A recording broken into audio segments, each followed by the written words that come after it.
Ilang beses ka na bang nasa gilid ng bangin sa sandaling iyon na ang iyong katawan ay pagod, ang iyong isip ay naliligalig sa pagitan ng buhay at kamatayan, at ang natitira na lang ay ang nakakabinging katahimikan ng isang silid ng ospital? Isipin ang iyong sarili doon, humihinga ng mabigat, napapaligiran ng mga makina na sumusubaybay sa bawat pintig ng iyong puso. Habang ang mundo sa labas ay patuloy na umiikot, hindi napapansin ang iyong tahimik na pakikibaka. Biglang, kapag hindi mo inaasahan, may lalabas na presensya. Ito ay hindi isang taong kilala mo at hindi rin ito isang regular na bisita. Ito ay isang mukha, isang titig na tumatagos sa tabing ng hindi alam, isang liwanag na bumabagsak sa mga anino ng sakit at kawalan ng katiyakan. Ang mukha na ito ay may dalang isang bagay na sumasalungat sa luhika, isang paanyaya sa pag-asa, isang pangako na ang imposible ay maaaring mangyari. Ngayon, inaanyayahan ko kayong suriin ang isang tunay na kwento, isang salaysay na tumatakas sa pag-unawa sa agham na humihipo sa supernatural at banal, kung saan ang pananampalataya ay nagpapakita ng sarili sa matinding at nakakagulat na paraan. Ito ay isang kwento na tumatawid sa panahon at espasyo, na direktang nagsasalita sa puso ng mga taong sa gitna ng kawalan ng pag-asa ay hindi sumuko sa paniniwala. Kilalanin natin si Doña Sofia, isang ordinaryong babae na may pambihirang pananampalataya. Ina, lola at haligi ng kanyang pamilya, nakatira siya sa isang maliit na tahanan sa gitna ng Colombia, kung saan ang buhay ay minarkahan ng mga hamon, ngunit gayon din ng malalim at tahimik na debosyon.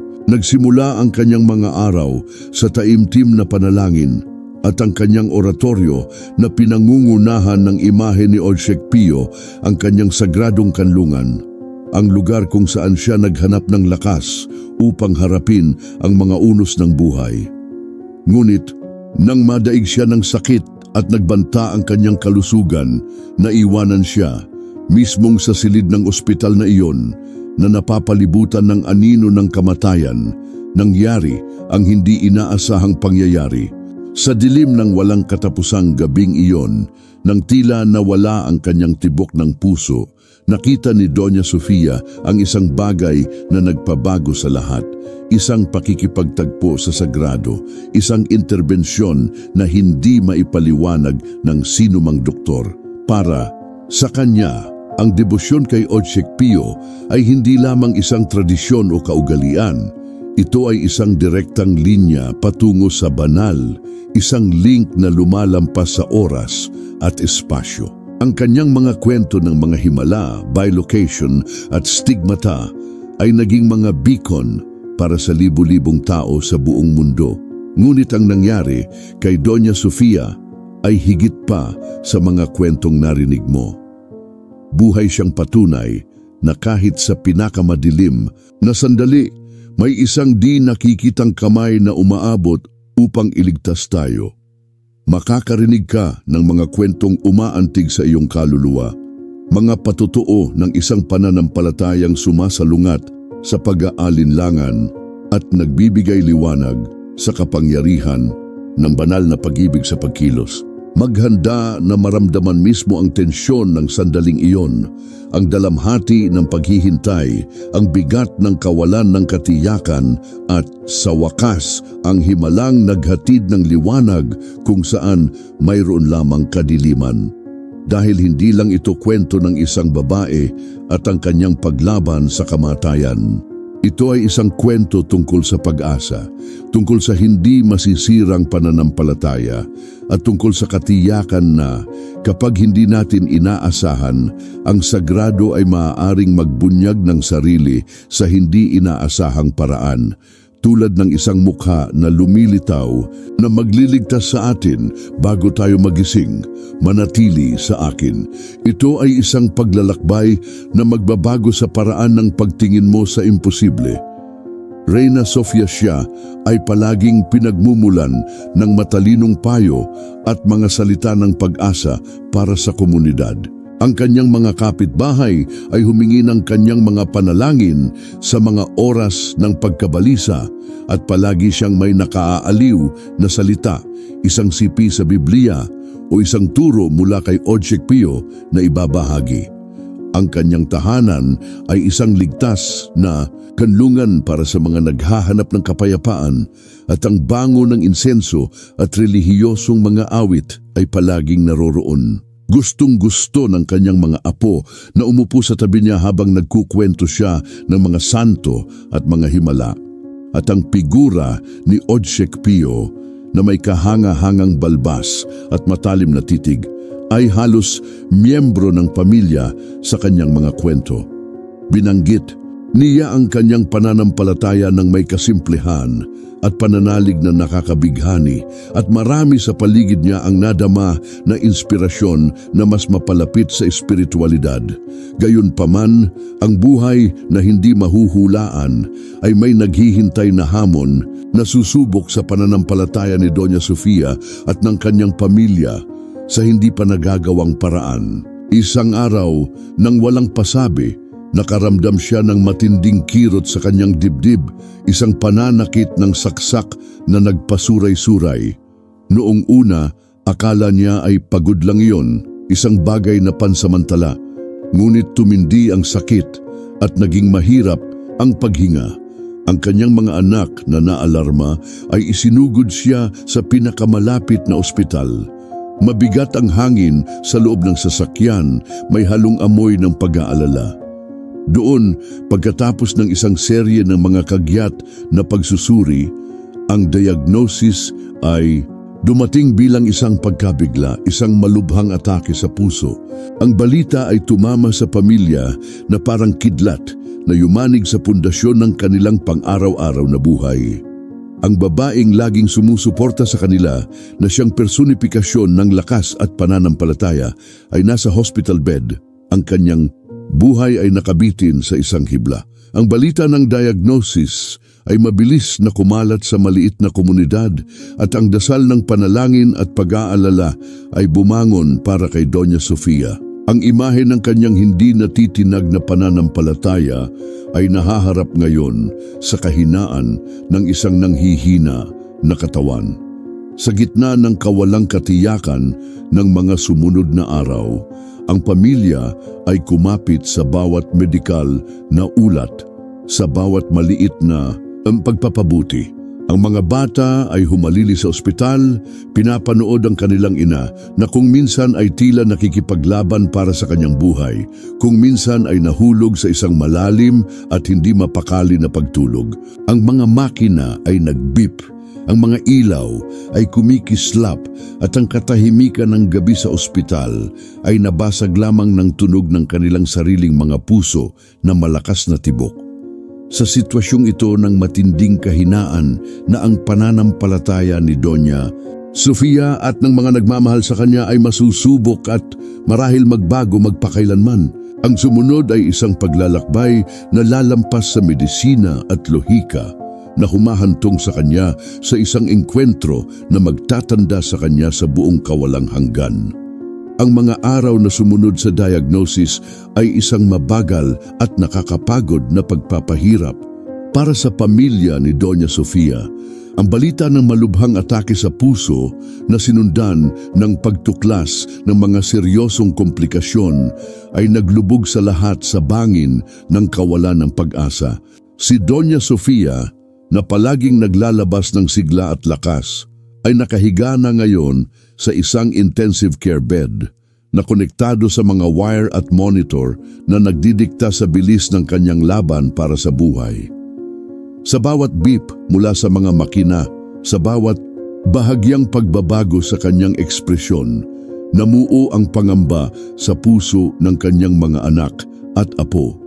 Ang mga doktor, sa kanilang mga teknikal na salita at seryosong mga ekspresyon, ay nagpinta ng isang larawan ng kawalan ng katiyakan na binabanggit ang kabigatan ng sitwasyon at ang pangangailangan para sa mga kagyat na interbensyon.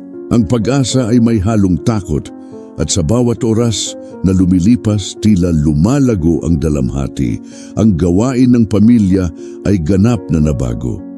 Ang mga pagbisita sa ospital ay naging sentro ng lahat at ang bawat miyembro ng pamilya ay humalili sa tabi ni Doña Sofia, hinawakan ang kanyang kamay.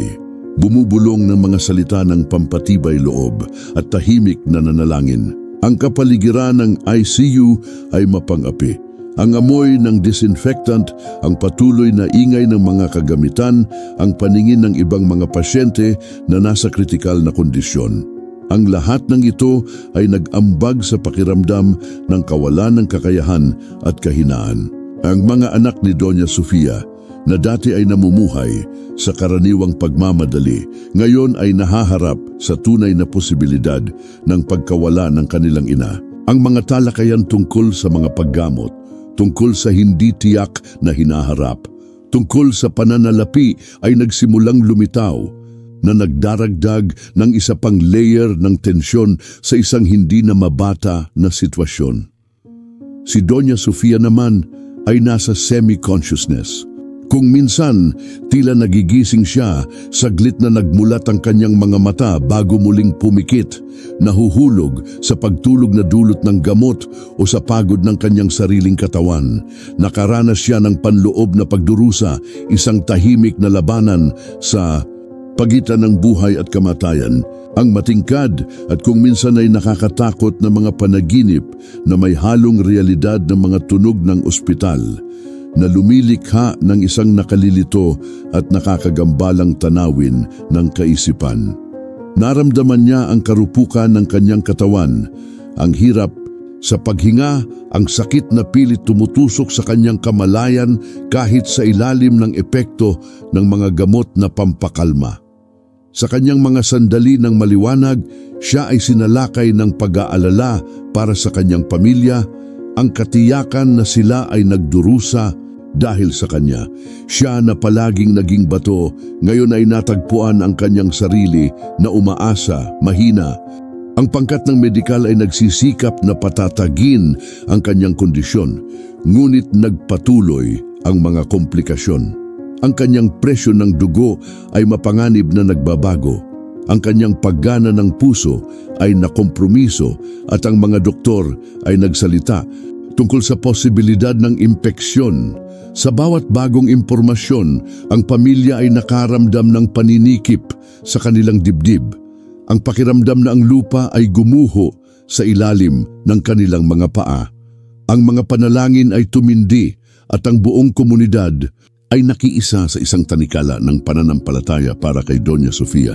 Ang mga misa ay ipinagdiwang sa kanyang pangalan, nagdarasal ng mga rosaryo ng pangkat-pangkat, at ang bilang ng mga kandilang nakasindi sa mga altar ng mga simbahan ay dumami.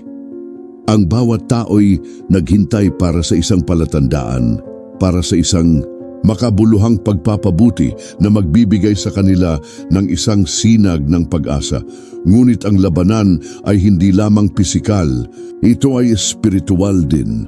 Si Doña Sofia sa kanyang semi-conscious na estado ay sumigaw ng tulong para sa isang interbensyon na maaaring humila sa kanya mula sa limbo sa pagitan ng buhay at kamatayan. Kumapit siya sa kanyang pananampalataya sa imahe ni Ochek Pio na laging sumasama sa kanya. Kahit sa ulap ng kanyang kamalayan, hinanap niya ang presensya ng santo, ang banal na proteksyon na palaging umaaliw sa kanya. Ito ay isang panloob na pakikibaka, isang pagsubok ng kanyang debosyon sa isang sandali ng matinding kahinaan. Sapat kaya ang kanyang pananampalataya na nagpatibay sa kanya sa loob ng maraming taon para gabayan siya sa kadilimang ito? Magpapakita ba ang pamamagitan na labis niyang hinahangad sa panahon ng kanyang matinding pangangailangan? Ang sagot sa tanong na iyon ay malapit nang ihayag ang sarili nito sa paraang hindi naisip ng sinuman. Habang nasa balanse ang buhay ni Doña Sofia, nasubok ang dynamics ng pamilya sa mga hindi inaasahang paraan. Ang kanyang mga anak, Carlos, ang pinakamatanda, isang praktikal at kung minsan ay may pag-aalinlangan na tao. Well, ang gitnang anak na babae mas emosyonal at konektado sa espiritualidad ng kanyang ina, ngunit nalulula pa rin sa pagkabalisa. At Miguel, ang bunso, isang mapusok na binata na nagpupumilit na tanggapin ang bigat ng sitwasyon. Bawat isa ay humarap sa krisis sa kanilang sariling paraan. Inialay ni Carlos ang kanyang sarili sa pag-unawa sa mga terminong medikal, pagtatanong sa mga paggamot, paghahanap ng hindi matitinag na lohika sa gitna ng kaguluhan. Pinag-aralan niya ang mga ulat at nakipag-usap ng mahaba sa mga doktor. Sinusubukang kontrolin ang hindi makontrol sa pamamagitan ng dahilan. Para sa kanya, ang pananampalataya ng kanyang ina ay isang bagay na maganda ngunit malayo sa malupit na katotohanan ng ospital. Si Ana, sa kabilang banda, ay nalubog sa panalangin na nag-organisa ng mga grupo ng pananampalataya kasama ang mga kaibigan at kapitbahay. Ilang oras siyang gumugol sa oratoryo ng kanyang ina, nagsisindi ng mga kandila at nagro-rosaryo. Napakiramdam na ito ang tanging paraan upang makapagbigay ng liwanag sa kadilimang iyon. Damang-dama ang kanyang sakit, ngunit ang kanyang pag-asa ay pinalusog ng dinatitinag na pananampalataya na lagi niyang nakikita sa kanyang ina. Si Miguel, ang pinakabata at pinakamapusok, ay nag-react na may kasamang frustration at galit. Hindi niya matanggap na nasa ganoong sitwasyon ang kanyang ina na napakasigla. Tinanong niya ang Diyos, kinuwestiyon ang buhay, pakiramdam na walang magawa at naghimagsik. Ang mga pagtatalo sa pagitan ng magkapatid ay madalas isang salamin ng stress at sakit na lumamon sa kanila. Pinagalitan ni Carlos si Ana dahil sa pag-aaksaya ng oras sa mga panalangin kapag kailangan ng praktikal na aksyon, habang inakusahan ni Ana si Carlos ng pagiging malamig at malayo. Si Miguel naman ay sumabog sa galit na inaakusahan ng lahat na hindi sapat ang ginagawa. Ang mga tensyon sa pamilya na ito, bagaman masakit, ay isang pagpapakita ng pagmamahal at pagmamalasakit. Bawat isa ay humaharap sa inaasahang kalungkutan sa kanilang sariling paraan. Bilang karagdagan sa kanyang malapit na pamilya, ang lokal na komunidad ng Katoliko na labis na humahanga kay Doña Sofia ay kumilos sa isang kahangahangang paraan. Ang mga pari at madre ay bumisita sa ospital upang manalangin sa kanyang tabi na nagdadala ng pagpapahid ng mga may sakit at mga salita ng kaaliwan. Ang mga grupo ng panalangin ay nabuo sa mga parokya at ang social media ay binahan ng mga mensahe ng suporta at mga kahilingan sa panalangin. Isa sa pinakamamahal na kapatid ni Doña Sofia, Ate Lucy, isang matandang madre mula sa isang lokal na kongregasyon, ay naging isang haligi ng suporta para sa pamilya. Sa kanyang kalmado at karunungan, ginabayan niya ang kanyang mga anak na sumama sa panalangin, na nagpapaalala sa kanila ng lakas ng pananampalataya ng kanilang ina at ang kahalagahan ng pagtitiwala sa Diyos. Huwag kalimutan ang pananampalatayang itinuro sa iyo ng iyong ina, sabi niya sa kanila sa mahinang ngunit matatag na boses. Ito ang panahon na higit niyang kailangan ang iyong mga panalangin, at ito ay kung kailan masusubok ang iyong pananampalataya. Ang panloob na salungatan ni Doña Sofia na nalubog sa kanyang semi-conscious na estado ay isang kwento mismo. Sa kanyang kahibangan, nakita niya ang mga pira-piraso ng kanyang buhay, mga alaala ng kanyang pagkabata, ang mga mukha ng mga mahal sa buhay na namayapa na. Ngunit higit sa lahat, naramdaman niya ang presensya, isang labanan sa pagitan ng kadiliman at liwanag. Ang amoy ng insenso ay tila naghahalo sa amoy ng ospital, at ang tinig ni Odsek Pio na madalas niyang marinig sa kanyang mga panalangin ay umalingaw-ngaw sa kanyang mga tainga. minsan bilang isang bulong ng aliw, minsan bilang isang tawag sa pagtutol. Hindi niya matukoy kung ano ang totoo sa kung ano ang bunga ng mahina niyang pag-iisip, ngunit alam niyang lumalaban siya. May mga sandali na balot sa kanya ang isang malalim na kapayapaan na sinusundan ng isang pakiramdam ng kawalan ng pag-asa at pagkabalisa. Ang pagiging komplikado ng kanyang panloob na karanasan, ang labanan sa pagitan ng katawan at espiritu ay ang backdrop para sa kung ano ang darating. Ang web ng mga relasyon sa pamilya, ang lakas ng komunidad at ang panloob na pakikibaka ni Doña Sofia ay nag-intertwined na lumikha ng isang senaryo ng tensyon at pag-asa para sa mapagpasyang sandali na nalalapit. Sa isang partikular na malamig at tahimik na gabi sa ICU, ang sitwasyon ni Doña Sofia ay umabot sa pinaka-kritikal na punto nito. Ang mga monitor ay nagpakita ng nakababahala na mga pagbabasa at ang mga ekspresyon ng mga doktor at nurse ay naging mas seryoso. Mabilis na tinawag ang kanyang mga anak, ang kanilang puso ay mabigat sa nalalapit, na pagkaunawa na maaaring ito na ang wakas. Ang hangin sa silid ay mabigat, sinisingil ng halos nasasalat na kalungkutan. Si Ana, na may luha sa kanyang mga mata, ay nakahawak sa isang rosaryo sa kanyang mga kamay, walang humpay na nagdarasal. Si Carlos, namumutla, ay sinubukang panatilihin ang kanyang kalmado, ngunit ang kanyang mga mata ay nagpapakita ng kawalan ng pag-asa.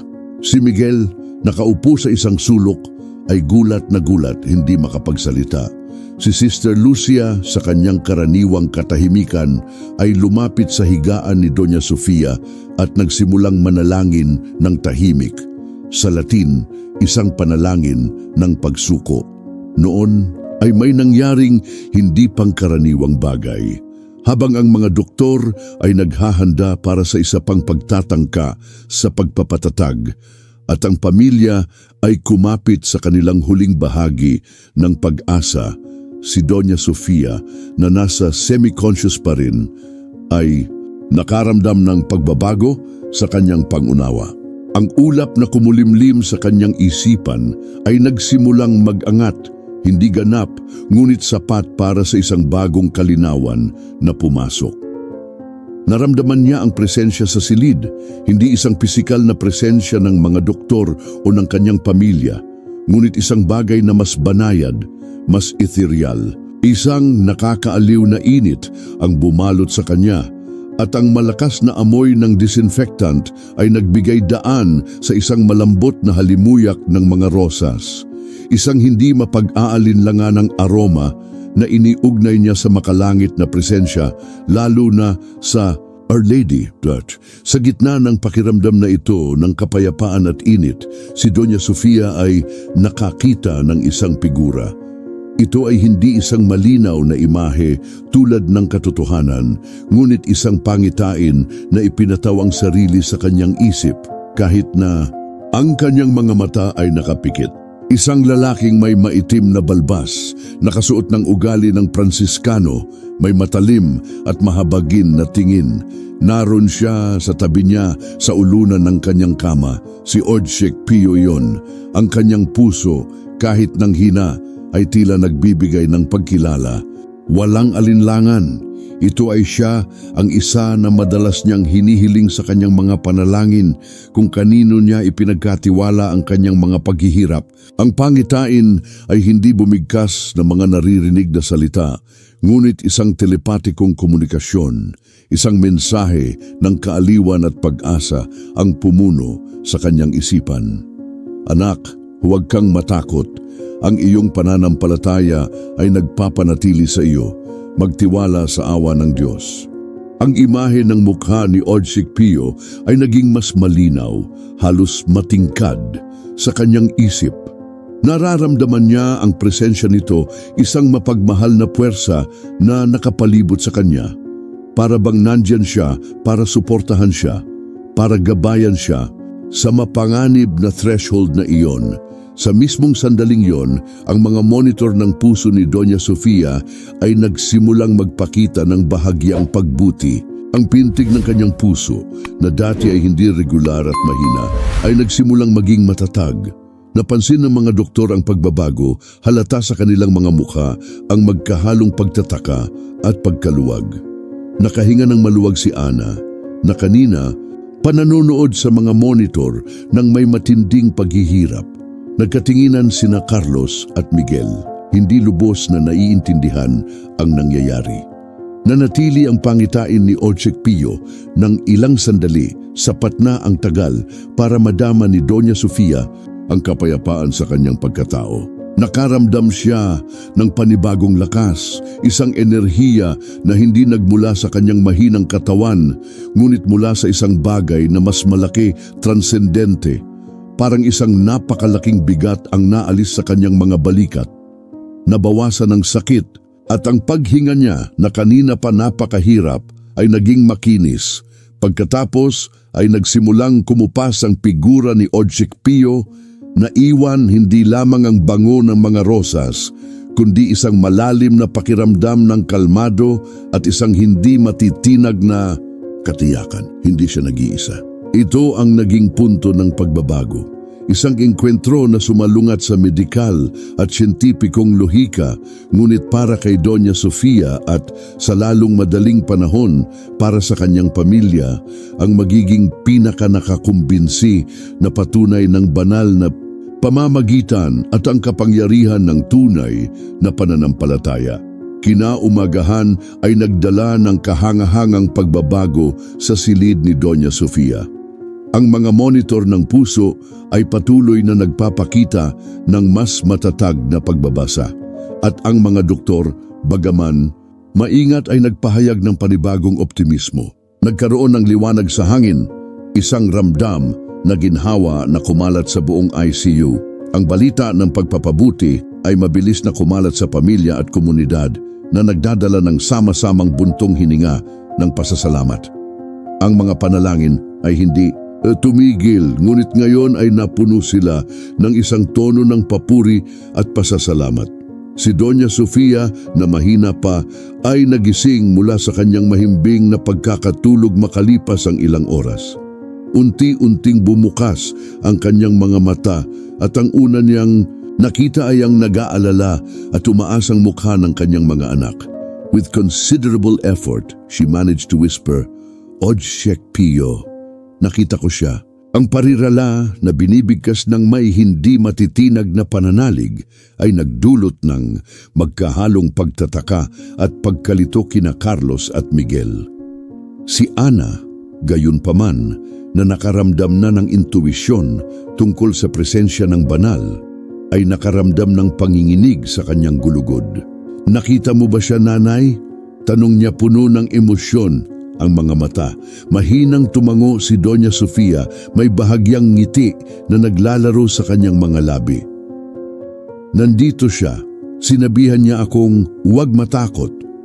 Si Carlos, na likas na may pag-aalinlangan, ay sinubukang mga tuwiran. "Mom, you were under heavy medication. Baka panaginip lang, delirium." Sinubukan niyang humanap ng lohikal na paliwanag. Isang landas patungo sa pag-unawa na hindi kinasasangkutan ng supernatural. Ngunit ang katiyakan sa titig ng kanyang ina, ang kapayapaang nagmumula sa kanya ay nagpabagabag sa kanya. Si Miguel, ang pinaka-impulsive, ay nanatiling tahimik. Ang imahe ng kanyang ina na napakarupok at sa parehong oras na puno ng hindi pangkaraniwang kapayapaan ay nagdisarmahan sa kanya. Hindi pa niya nasaksihan ang anumang bagay na tulad nito, at ang gravity ng sitwasyon ay pumigil sa kanya mula sa reaksyon sa kanyang karaniwang impetuosity. Iba ang reaksyon ni Sister Lucia. Nang marinig ang kwento ni Doña Sofia, isang mapayapang ngiti ang kumalat sa kanyang mukha. Magiliw niyang hinawakan ang kamay ni Doña Sofia at sinabing, "Gumagawa ang Panginoon ng kanyang mga himala sa maraming paraan, kapatid ko." Ang pananampalataya ay nagpapakilos ng mga bundok at ang pamamagitan ng mga banal ay isang regalo mula sa Diyos. Ang kanyang mga salita ay nagdulot ng agarang kaaliwan kay Doña Sofia at tahimik na kumpirmasyon kay Ana na nadama na ang kanyang sariling pananampalataya ay lalong lumakas. Ang mga sumunod na araw ay minarkahan ng unti-unti ngunit tuloy-tuloy na paggaling. Araw-araw, bumabalik ng kaunti pa ang lakas ni Doña Sofia. Ang kanyang kakayahang makipag-usap ay bumuti at inulit niya ang kanyang salaysay tungkol sa pangitain nang may kalinawan na humahanga maging ang mga doktor. Hindi nila maipaliwanag sa siyensya ang biglaang pagbabago sa kanyang klinikal na kondisyon na naging kapansin-pansing naging matatag noong gabing nakita niya si Ojciech Pio. Ang kaso ni Doña Sofia ay naging paksa ng talakayan sa mga medikal na pangkat na nahati sa pagitan ng hindi paniniwala at isang tiyak na pagkamangha sa hindi maipaliwanag. Para sa pamilya, ang karanasan ni Doña Sofia ay isang katalista. Si Carlos, bagaman naghahanap pa rin ng lohikal na mga paliwanag, ay nagsimulang magbukas sa posibilidad na may nangyaring hindi pangkaraniwang bagay. Nabawasan ang kanyang pagtutol at tumingin siya sa kanyang ina ng may bagong paggalang, isang paghanga sa lalim ng kanyang pananampalataya. Si Miguel, na minsang galit na galit, ay nakatagpo ng bagong pakiramdam ng kapayapaan. Ang karanasan ng kanyang ina ay nagdulot sa kanya ng pagmuni-muni sa buhay, sa pananampalataya, sa kanyang sariling relasyon sa banal. Sinimulan niyang samahan si Ana sa mga panalangin at sa mga pagbisita sa simbahan na naghahangad na maunawaan ang lakas na nagligtas sa kanyang ina. Ang pamilya na dati pinaghiwa-hiwalay ng kalungkutan at iba't ibang paraan ng pagharap sa krisis, ngayon ay natagpuan ang sarili na pinag-isa ng isang himala, isang buhay na patutuo ng pananampalataya na nagugnay sa kanila sa paraang hindi maipahayag ng mga salita. Ang naranasan ni Doña Sofia ay hindi lamang isang pisikal na pagpapagaling. Ito ay isang espiritual na muling pagsilang na umalingaw-ngaw sa buong pamilya niya, isang paanyaya para sa lahat na buksan ang kanilang mga puso sa hindi maipaliwanag. Ang paggaling ni Doña Sofia ay mas mabilis kaysa sa anumang paunang pagbabala. Bawat araw, bumabalik ang kanyang sigla at kasama nito isang panibagong kislap sa kanyang mga mata. Ang pangkat ng medikal, bagamat walang puro siyentipikong paliwanag para sa pagbabago ng kanyang kalagayan, ay namangha sa kanyang pag-unlad. Siya ay inilipat mula sa ICU sa isang regular na silid at hindi nagtagal sa bahay kung saan ang pagtanggap mula sa kanyang pamilya at komunidad ay mainit at nakakaantig. Nakatambak ang mga bulaklak at card at walang tigil na tumunog ang telepono sa mga kapitbahay at kaibigan na gustong bisitahin siya at marinig ang kanyang kwento. Ang karanasan ng pananaw ni Ojciech Pio at ang kasunod na kapansin-pansing pagbuti sa kanyang kalusugan ay nagpabago kay Doña Sofia. Bagaman siya ay palaging isang babaeng may malalim na pananampalataya, ang karanasan ay nagdala sa kanya sa isang bagong antas ng debosyon at pasasalamat. Pakiramdam niya ay naantig siya ng banal na biyaya sa paraang hindi nararanasan ng ilang tao. Ang kanyang tinig na dati ay isang mahinang bulong, ngayon ay matatag at puno ng paninindigan habang ikinuwento niya ang kanyang pakikipagtagpo sa santo. Binanggit niya si Ojciech Pio hindi lamang bilang isang tagapamagitan, ngunit bilang isang tunay na presensya sa kanyang buhay, isang tagapag-alaga na nagligtas sa kanya mula sa kalaliman. Ang katiyakang ito ay naging isang makapangyarihang patotoo na ibinahagi niya sa lahat ng naghahanap sa kanya. Sa iyong pamilya, himala ang pagbisita ni Doña Sofia ay naging dahilan ng espiritual na paglago at pagkakaisa. Hindi na maitatanggi ng duda na si Carlos ang kanyang nasaksihan. Sinimulan niyang samahan ang kanyang ina sa Sunday Mass at naikinagulat ng lahat, nagsimulang magbasa ng mga libro tungkol sa buhay ni Ojciech Pio. Bagamat may mga tanong pa, Siya bukas ang kanyang isip sa posibilidad na may mga puwersang hindi kayang unawain ng tao.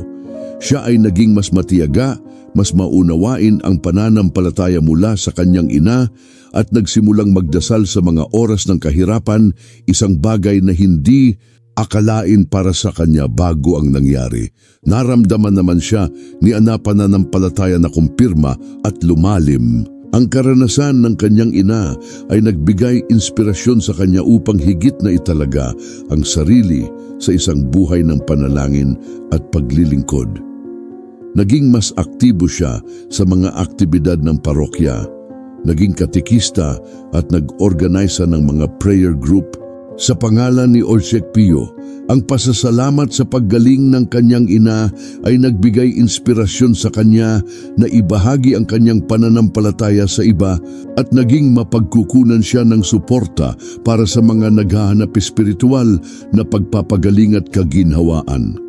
Ang relasyon sa pagitan ng magkapatid na dati ay minarkahan ng pagigting ay naging mas maayos. Sinuportahan nila ang isa't isa, pinag-isa ng hindi pangkaraniwang karanasan na kanilang ibinahagi. Si Miguel, ang bunso, ay nakahanap ng bagong layunin sa paggaling ng kanyang ina. Ang galit at pagkabigo ay nagbigay daan sa isang tunay na pag-usisa tungkol sa espiritualidad. Nagsimula siyang magtanong sa kanyang ina tungkol kay Ojek Pio, tungkol sa kanyang mga pangitain, tungkol sa kung ano ang ibig sabihin ng pagkakaroon ng napakalalim na pananampalataya. Ang kanyang pagbabago ang pinakanakikita dahil siya na dati ay pinakamalayo sa relihiyon, ngayon ay naghahanap ng mga sagot at aliw sa pananampalataya.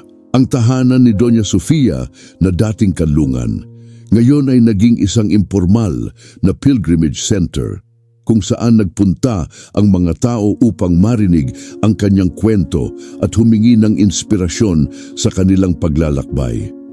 Ang kanyang pisikal na pagpapagaling ay tiyak na isang testamento, ngunit ang pagpapagaling at espiritual na paglago ng kanyang pamilya at komunidad ang tunay na mga pagpapala. Ang buhay ni Doña Sofia ay isa na ngayong tanglaw, isang buhay na paalala ng banal na proteksyon at ang kapangyarihan ng panalangin, na ginagabayan ang lahat sa isang bagong landas ng pananampalataya at pag-asa. Nang gumaling si Doña Sofia at lumaganap ang kanyang kwento, umabot sa bagong antas ang debosyon kay Ojek Pio sa kanyang komunidad. Ang dating individual na pananampalataya ngayon ay naging kolektibong tanikala ng panalangin at patotoo. Ang mga tao mula sa mga kalapit na bayan ay nagsimulang maghanap sa kanya, na naghahangad na marinig mula sa kanyang sariling mga labi ang kwento ng himala na nagpabago ng kanyang buhay. Si Doña Sofia, sa kanyang katangiang pagpapakumbaba, ay tinanggap ang lahat ng may bukas na puso na ibinahagi ang bawat detalye ng kanyang paningin sa ospital. Ipinaliwanag niya na hindi siya ang pangunahing tauhan, kundi ang pagpapakita ng banal na awa sa pamamagitan ni Ojek Pio. Ang kanyang mga salita ay isang balsamo para sa mga nagdadalamhating kaluluwa, at marami ang nagulat na nakadama ng malalim na kapayapaan pagkatapos makipag-usap sa kanya. Sa panahong ito ng matinding pagbabahaginan at pasasalamat, nadama ni Doña Sofia ang mas malakas na panawagan na palalimin ang kanyang koneksyon kay Ojek Pio. Nagsimula siyang mangarap tungkol sa kanya ng mas madalas, mga panaginip na hindi mga maling akala, ngunit mapayapa at malinaw na mga pagbisita. Sa mga panaginip na ito, nagsalita si Ojek Pio hindi sa mga salita, kundi sa paghahatid ng sinaunang karunungan, isang kahulugan ng layunin. Napagtanto niya na ang karanasan sa ospital ay hindi ang katapusan ng kanyang espiritual na paglalakbay, ngunit ang simula ng isang bagay na mas malaki. Para bang inihahanda siya nito para sa mas malalim na pag-unawa sa pananampalataya at ang tungkulin niya ngayon sa kanyang komunidad. Kasabay nito, ang balita ng himala ni Doña Sofia ay nakarating sa pandinig ng isang Katolikong pangkat ng pananaliksik na nakatuon sa pagdodokumento ng mga kaso ng banal na pamamagitan. Ojek Rafael narinig ni isang kilalang teologo at mananaliksik sa Latin America, isang dalubhasa sa buhay ng mga santo at espiritual na pangyayari, ang patotoo sa pamamagitan ng isa sa kanyang mga kontak sa Colombia na intriga sa kalinawan at epekto ng account ni Doña Sofia at sa kanyang hindi maipaliwanag na medikal na paggaling, nagpasya siyang kailangan niyang imbestigahan ito ng personal.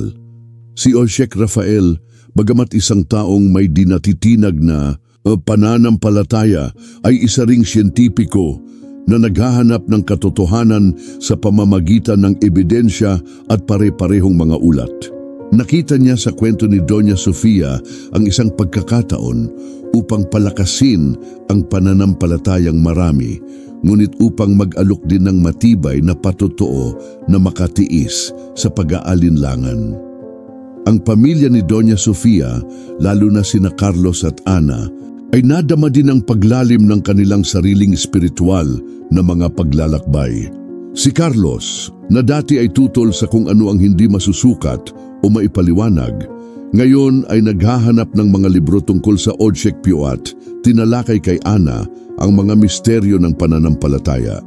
Natagpuan niya ang kanyang sarili na iginuhit sa debosyon, hindi dahil sa obligasyon, ngunit dahil sa isang kuryosidad na humantong sa kanya sa isang mas malawak na pag-unawa sa universo. Nadama naman ni Ana na may bagong layunin ng kanyang buhay. Nagsimula siyang makita sa kanyang ina, hindi lamang isang pamilyar na figura, ngunit isang buhay na inspirasyon ng banal na biyaya. Ang bagong yugtong ito ng buhay ni Doña Sofia na minarkahan ng spiritual na paggising at ang lumalagong atensyon ng mga taong may pananampalataya at maging ng mga akademiko ay naghahanda sa lupa para sa isang kasukdulan na sandali kung saan ang kanyang kwento ay hindi lamang isasalaysay ngunit nabubuhay sa kabuuan nito na naghahayag ng lawak ng kapangyarihan ng panalangin at pamamagitan. Papalapit na ang kasukdulan, dala ang pangako ng mas malalim pang katotohanan.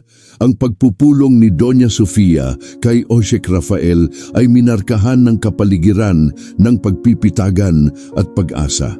Ang pari sa kanyang karunungan at katahimikan ay nakinig ng mabuti sa bawat salita ng kwento ni Doña Sofia mula sa mga unang sintomas ng kanyang karamdaman hanggang sa kanyang paningin sa ospital.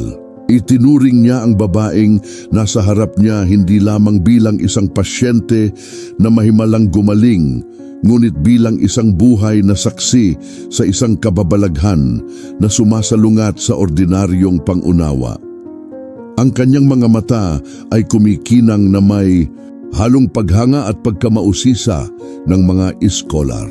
Si Doña Sofia naman ay komportable na ibahagi ang kanyang kwento sa isang taong nakauunawa sa kanya sa napakalalim na espiritual na antas. Inilarawan niya ang halimuyak ng mga rosas, ang pakiramdam ng init, ang kalinawan ng imahe ni Ojek Pio, at ang tahimik na mga salita na ibinigay nito sa kanya. Anak, huwag kang matakot. Ang iyong pananampalataya ay nagpapanatili sa iyo. Magtiwala sa awa ng Diyos.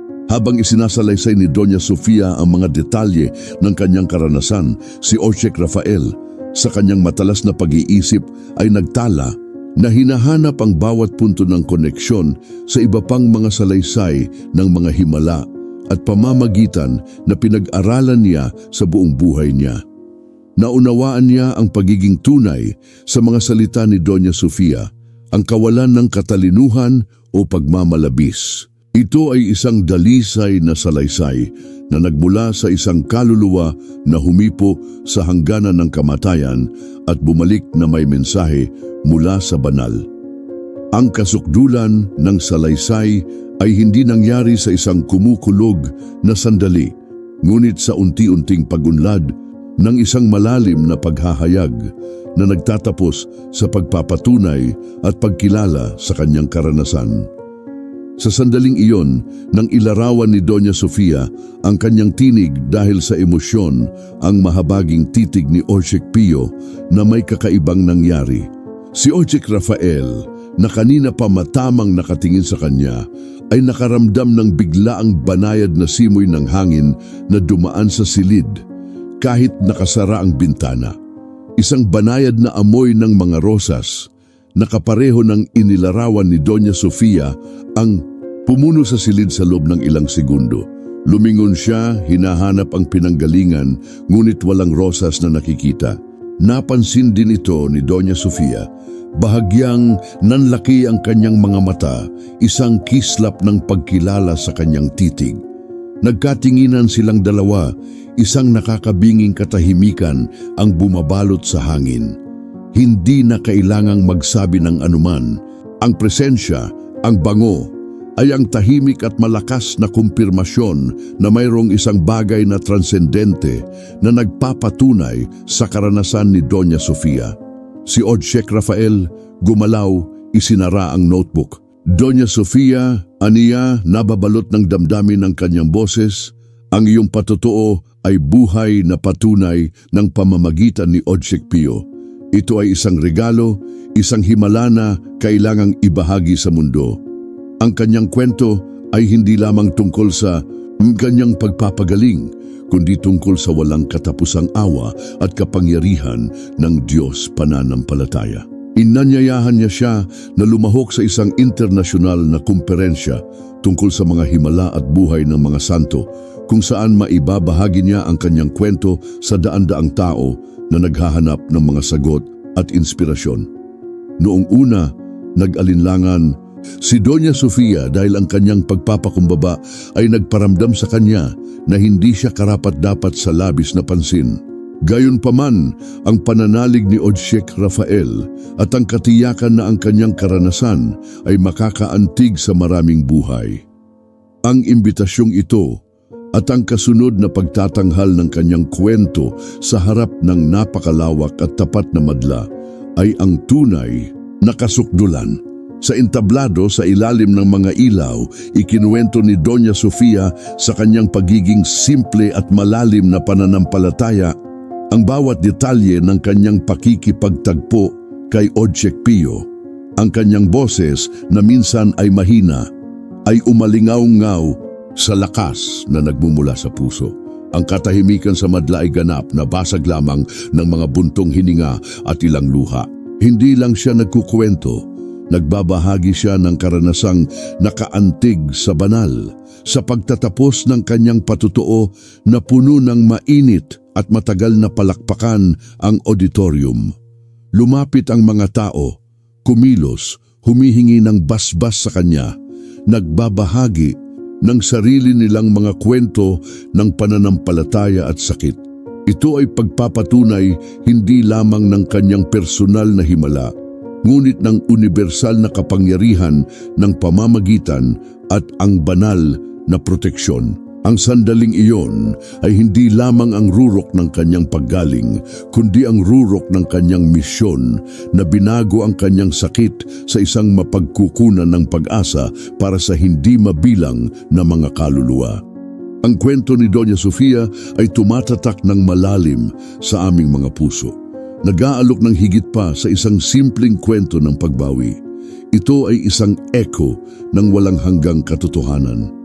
Iyon pananampalataya, kahit na sa pinakamalalim na kalaliman ng karamdaman at kawalan ng katiyakan, ay maaaring sumikat ng liwanag kung saan tila madilim ang lahat. Ang kanyang pagtatagpo sa mukha ng Ojek Pio sa kama ng ospital ay hindi ito isang delirium, ngunit ahimala, isang pagpapakita ng banal na proteksyon na lumalampas sa luhika at agham. Ito ay nagpapaalala sa atin na hindi tayo nag-iisa sa ating mga laban, na ang pamamagitan ng mga banal at ang awa ng Diyos ay laging abot kamay, naghihintay lamang na buksan natin ang ating sarili upang matanggap sila. Ang karanasan ni Doña Sofia ay hindi lamang nagpagaling sa kanyang katawan. Binago nito ang kanyang kaluluwa at lubos na naantig ang buhay ng kanyang pamilya at isang buong komunidad. Itinuro niya sa atin na ang sakit kapag sumuko sa pananampalataya ay maaaring maging daan tungo sa mas malalim na paggaling, isang kagalingan na sumasaklaw hindi lamang sa pisikal kundi pati na rin sa espiritu. Ang pagtagumpayan ni Doña Sofia sa sakit na nagdala sa kanya mula sa isang kama ng ICU sa isang yugto ng testimonyal ay isang paanyaya para sa bawat isa sa atin na pag-isipan ang sarili nating paglalakbay. Kailan ang mga sandali na pakiramdam natin ay nasa gilid ng bangin? Saan tayo naghahanap ng aliw kapag ang pag-asa ay tila nawawala? Ang kanyang kwento ay isang tanglaw na tumuturo sa sagot. Sa taimtim na panalangin, sa debosyon sa mga banal, sa hindi natitinag na pagtitiwala sa isang mas dakilang kapangyarihan na umalalay sa atin. Ito ay isang tawag sa paglinang ng pananampalataya na hindi nanghihina sa harap ng kahirapan, ngunit lumalakas at namumulaklak tulad ng pinakamaganda sa mga rosas kahit na sa pinakatuyo na mga kondisyon. Apanalangin narinig ang tahimik na sigaw ni Doña Sofia sa pagitan ng buhay at kamatayan.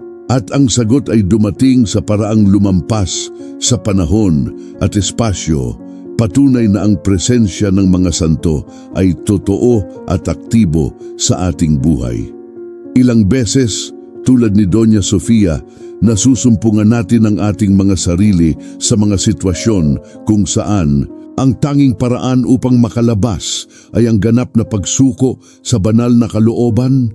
Ang kanyang karanasan ay nag-aalok sa atin ng isang landas, isang buhay na patotoo na ang biyaya ay nagpapakita mismo sa mga naniniwala at nagpapatuloy sa panalangin. Naway maging inspirasyon ang kwentong ito na tingnan ang sarili mong mga paghihirap ng may bagong mga mata, ng may katiyakan na kung paanong nakita ni Doña Sofia ang mukha ni Ojciech Pio, mahahanap mo rin ang liwanag at ang banal na proteksyon sa kanilang sariling paraan. Reyna Sofia ngayon namumuhay ng buo at mapayapa. Ang kanyang tahanan ay patuloy na isang kanlungan ng kapayapaan sa loob, kung saan ang mga kwento ng pananampalataya at mga himala magparami. Sinusunod niya ang kanyang debosyon sa Ojciech Pio. Batid na ang kanyang presensya ay sumasama sa kanya, ginagabayan siya sa bawat hakbang. Ang kanyang kwento ay hindi na lamang kanya, ngunit isang pamana, isang patutuo sa mga susunod na henerasyon na ang pag-ibig ng Diyos at ang pamamagitan ng kanyang mga banal ay isang walang hanggang katotohanan, laging handang balutin tayo sa kanilang mantel ng banal na proteksyon. Ang kwento ni Doña Sofia ay isang makapangyarihang paalala na ang pananampalataya ay nagpapakilos ng mga bundok at iyon banal na proteksyon ay laging abot kamay natin. Kung naantig ka sa patotoong ito, inaanyayahan kita ibahagi ang iyong sariling kwento sa mga komento sa ibaba. Ano ang mga sandali sa iyong buhay nang naramdaman mo ang presensya ng Diyos o ang pamamagitan ng isang santo?